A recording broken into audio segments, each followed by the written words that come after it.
Good morning, students. Welcome to our 34th lecture of Strength of Material. अभी हमारा chapter number 2 चल रहा है, मोमेंट ऑफ इनर्शिया, जिसमें से 4 मार्क्स का एक न्यूमेरिकल फिक्स जीटीयू की एग्जाम में पूछा ही जाता है। तो लास्ट हमने एक न्यूमेरिकल सोल्व किया था, आज एक दूसरा न्यूमेरिकल वापस हम सोल्व करेंगे। तो सबको एक note, ball pen, pencil, scale and rubber ले लेना है और मेरे साथ साथ ही इस न्यूमेरिकल को आपकी नोटबुक में लिखते जाना है और सोल्व करते जाना है। ठीक है, तो राइट डाउन। आकृतिમાં દર્શાવેલ ઉલટાવેલ ટી સેક્શન માટે મોમેન્ટ ઓફ ઇનર્શિયા શોધો. Find out moment of inertia Ixx and Iyy for the inverted T section shown in figure. तो सबसे पहले आपको इस फिगर को एनालाइज करना है, देखना है कि इसमें कौन सा डायमेंशन दिया हुआ है। तो बेस से टी सेक्शन है उल्टा है, मतलब उल्टा टी सेक्शन आप देख पा रहे हो फिगर के अंदर।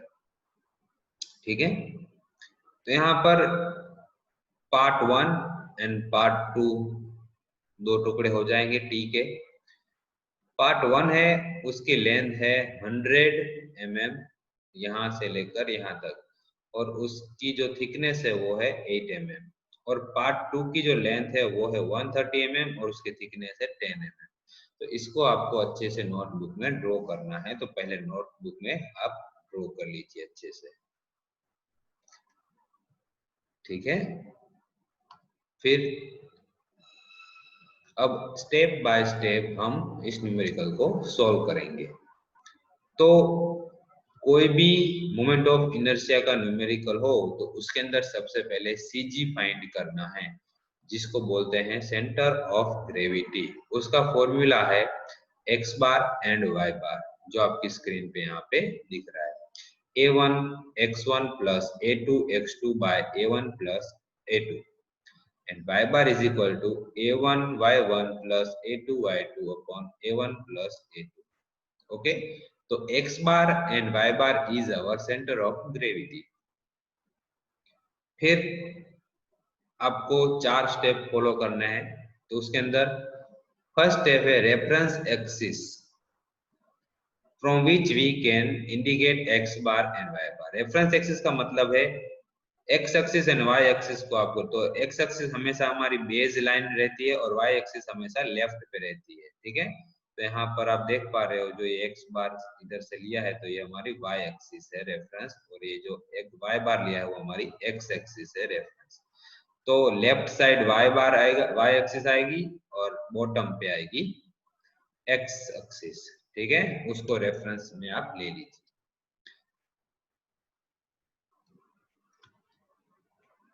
अब है the given section is symmetrical about any axis or not। मैंने पहले भी डिस्कस किया, सिमेट्रिकल एक्सिस मतलब वो एक्सिस के जहां से वो दो इक्वल पार्ट करे, सेक्शन के दो इक्वल पार्ट। तो यहाँ पर देखो एक्स एक्सिस को अपन कहीं भी रखेंगे तो वो इस टुकड़े को दो इक्वल पार्ट नहीं कर, लेकिन ये वाई एक्सिस को मैं इधर रखूंगा, आप देख पा रहे हो वाई बार को मैं सेंटर पे रखूंगा, तो टी सेक्शन के दोनों इक्वल पार्ट का है, लेफ्ट साइड का पार्ट और राइट साइड का पार्ट दोनों इक्वल हो रहे हैं। तो ये जो सेक्शन है वो वाई एक्सिस के सिमेट्रिकल है, मतलब हमको एक्स बार डायरेक्ट मिल जाएगा।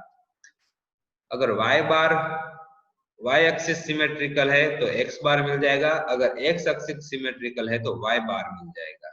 ठीक है, तो हमको x बार डायरेक्ट मिल जाएगा, लेकिन फिर भी हम आपको कैसे फाइंड करना है x बार y बार वो भी हम देखेंगे, उस मेथड से करेंगे। अब आपको दो टुकड़े कर देने हैं, पार्ट 1 एंड पार्ट 2। तो divide section in 2 parts and find area x1 and y1, x2 and y2। ये 4 स्टेप आपको करने हैं moment of inertia find, CG find करने के लिए। तो यहाँ पर दो टुकड़े मैंने कर दिए हैं, पार्ट 1 एंड पार्ट 2। तो पहले पार्ट 1 देखेंगे। उसकी जो थिकनेस है वो है 8 mm एंड उसकी जो लेंथ है वो है 100 mm। तो यहाँ पर एरिया कितना हो जाएगा? Area will be 100 multiply by 8, तो 800 mm square is equal to area. A1 उसको डिनोट करेंगे। फिर x1, x1 का मतलब है कि आपके O पॉइंट से, जहां पर आपने रेफरेंस एक्सिस लिए है, वहां से x पॉइंट आपका कहां पे आएगा? तो यहाँ इधर इस x पॉइंट आपका आएगा 65। एग्जाम्पल के तौर पर आप देख लीजिए, ये है आपका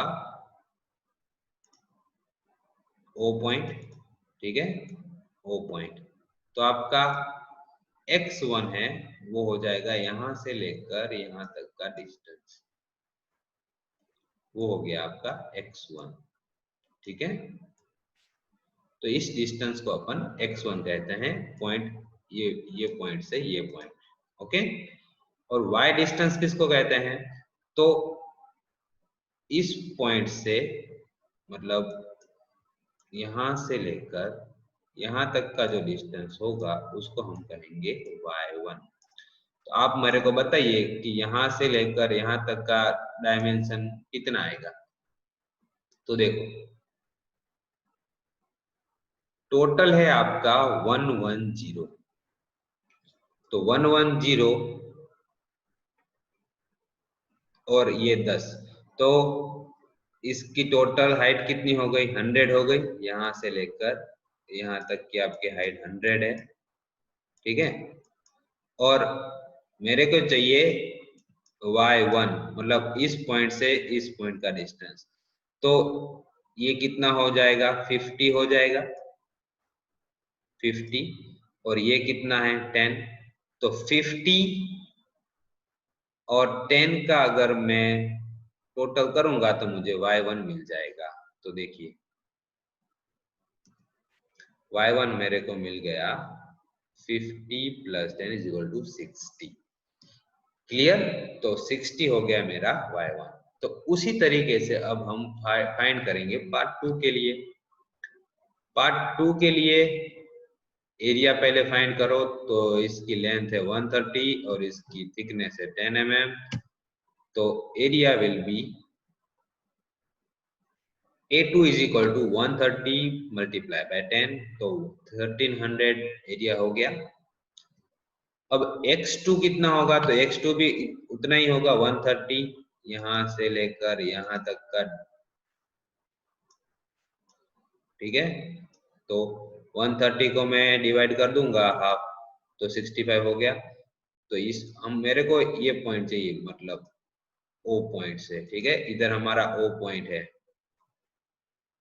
O पॉइंट से x2 हो गया ये, और इधर से जो इतनी हाइट है ये हो गया हमारा y2। तो आप बताइए मुझे कि y2 कितना मिलेगा?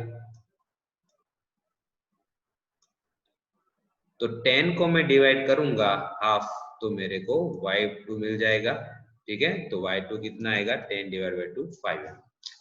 तो ये समझ में आ गया सबको? तो पहले मैंने एरिया फाइंड किया, x1 x2 फाइंड किया, x1 y1 y2 फाइंड किया, ओके। अब हमको फाइंड करना है centre of gravity, x bar and y बार। तो मैंने पहले ही x बार एंड y बार का फॉर्मूला आपको बता दिया था। तो अब सारी वैल्यू को आपको पुट करना है इस इक्वेशन के अंदर, a1x1 + a2x2 divided by a1 + a2। तो सारी वैल्यू को कैलकुलेटर की मदद से फाइंड करो आप सब लोग। तो आपको क्या वैल्यू मिल रही है? आपको वैल्यू मिल रही होगी 136500 डिवाइडेड बाय 2100। तो x बार की वैल्यू हो गई हमारी 65। तो यहाँ पर आप देख सकते हो कि जो 65 है वो हम डायरेक्ट भी फाइंड कर सकते हैं। कैसे? क्योंकि जो ये हमारी सेक्शन है वो y एक्सिस के रिगार्डिंग सिमेट्रिकल है। तो y एक्सिस के रिगार्डिंग सिमेट्रिकल है तो मेरे को x बार डायरेक्ट मिल जाएगा। तो x बार फाइंड करने के लिए मैं direct 130 divided by 130 divide by 2 करूंगा तो डायरेक्ट मुझे x बार की वैल्यू मिल जाएगी। तो ये आपको एग्जाम में करने की जरूरत है नहीं, अगर कोई भी एक्सिस के रिगार्डिंग सिमेट्रिकल है आपका ये सेक्शन। ओके, तो ये तो मैंने आपको समझ में आया, इसलिए एक बार कैलकुलेट किया था। आप इधर ऐसे भी कैलकुलेट करोगे तो भी कोई गलत नहीं। ओके, तो हमको x बार मिल गया। अब फाइंड करना है y बार, तो same equation y1 plus a1 y1 plus a2 y2 upon a1 plus a2। So put करो सारा वैल्यू और आपको मिल जाएगा y बार की वैल्यू 25.95 mm। ओके, तो ये हो गया आपका सेंटर ऑफ ग्रेविटी। बस सेंटर ऑफ ग्रेविटी मिल जाने के बाद अब आपको Ixx1 एंड Ixx2 फाइंड करना है। तो Ixx1 पार्ट 1 के लिए होगा, तो उसके अंदर Ig प्लस A1h²। Ig की वैल्यू है BD क्यूब अपॉन 12, A1 अपना एरिया, y बार हमने फाइंड किया, y1 भी फाइंड किया हुआ ये। तो सिंपल अब वैल्यू पुट करनी है और कैलकुलेटर की मदद से हमको वैल्यू डायरेक्ट फाइंड करनी है। तो हमारा Ixx कितना आया, तो Ixx की वैल्यू आ गई हमारी 1.594 10⁻⁶ mm। ठीक है, तो एक ये आ गई। अब पार्ट 2 के लिए Ixx2 फाइंड करेंगे, तो Ixx2 is equal to Ig plus A2h²। Ig की value BD cube upon 12 plus A2 y bar minus y2²। B की वैल्यू अब हो जाएगी यहाँ पे 130 मल्टीप्लाई बाय D की वैल्यू 10⁻3। तो इस तरीके से मैं Ixx2 फाइंड कर लूंगा, उसकी वैल्यू मेरे को मिली 581.40 10⁻3 mm⁴। अब Ixx होता है दोनों का समेशन, xx1 प्लस xx2। तो xx1 की वैल्यू पुट करी, xx2 की वैल्यू पुट करी और दोनों का समेशन किया, तो मुझे final moment of inertia of Ixx is equal to 2.175 into 10⁻6 मिला। ये आपको कैलकुलेटर से सब वैल्यू फाइंड करनी है। एग्जाम के अंदर आपको खुद से ये न्यूमेरिकल सोल्व करना पड़ेगा, तो आपको ये फॉर्मूला याद रखना है और कैलकुलेटर चलाना आपको सीखना है। ठीक है, अब फाइंड करते हैं Iyy। अभी हमने सिर्फ x पोर्शन ही फाइंड किया है, अब y पोर्शन फाइंड करेंगे। तो Iyy1 is equal to Ig plus A1h²। तो यहाँ पर जो Ig की वैल्यू अब हो जाएगी DB क्यूब अपॉन 12, पहले थी BD क्यूब, अब हो जाएगी DB क्यूब, क्योंकि वो y एक्सिस के रिगार्डिंग हम उनको फाइंड कर रहे हैं। तो पार्ट 1 के लिए जो D था वो है 100 एंड B जो है वो हो जाएगा आपका 8। ठीक है,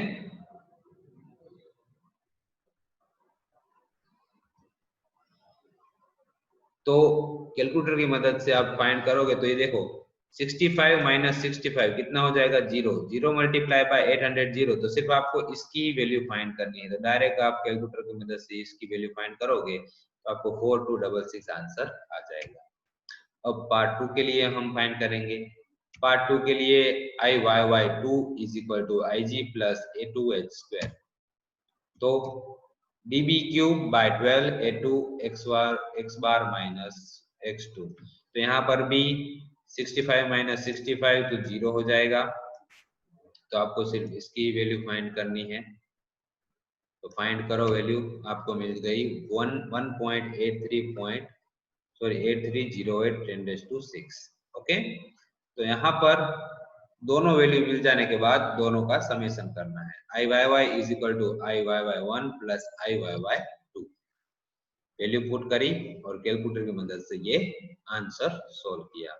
तो मेरे को फाइनली y की वैल्यू मिली 1.835 10⁻6 mm⁴। तो यहाँ पर हमारा ये न्यूमेरिकल कंप्लीट होता है। जीटीयू में बहुत बार ऐसे न्यूमेरिकल आपको आएंगे, तो प्रैक्टिस बहुत इंपॉर्टेंट है। जितने भी आपके न्यूमेरिकल दिए रखे हैं बुक में, उन सब की आपको प्रैक्टिस करना जरूरी है। Now time for the homework. Example number 6 जो बुक के पेज नंबर 119 पे दिया हुआ है गुजराती मीडियम की, वो आपको सोल्व करना है। इंग्लिश मीडियम में भी एग्जाम्पल नंबर 6 आपको देखकर सोल्व करना है। तो उनको आप अच्छे से नोटबुक के अंदर लिख लेना और मुझे गूगल क्लासरूम के अंदर ये दोनों न्यूमेरिकल जो अभी कराया वो और आपको जो होमवर्क में दिया है वो, उसको मुझे आज के आज ही सेंड करना है। अगर किसी को भी कोई भी प्रॉब्लम हो तो मुझे पर्सनली फोन करके या मैसेज करके अपना डाउट क्लियर कर सकता है। ठीक है, थैंक यू फ्रेंड्स।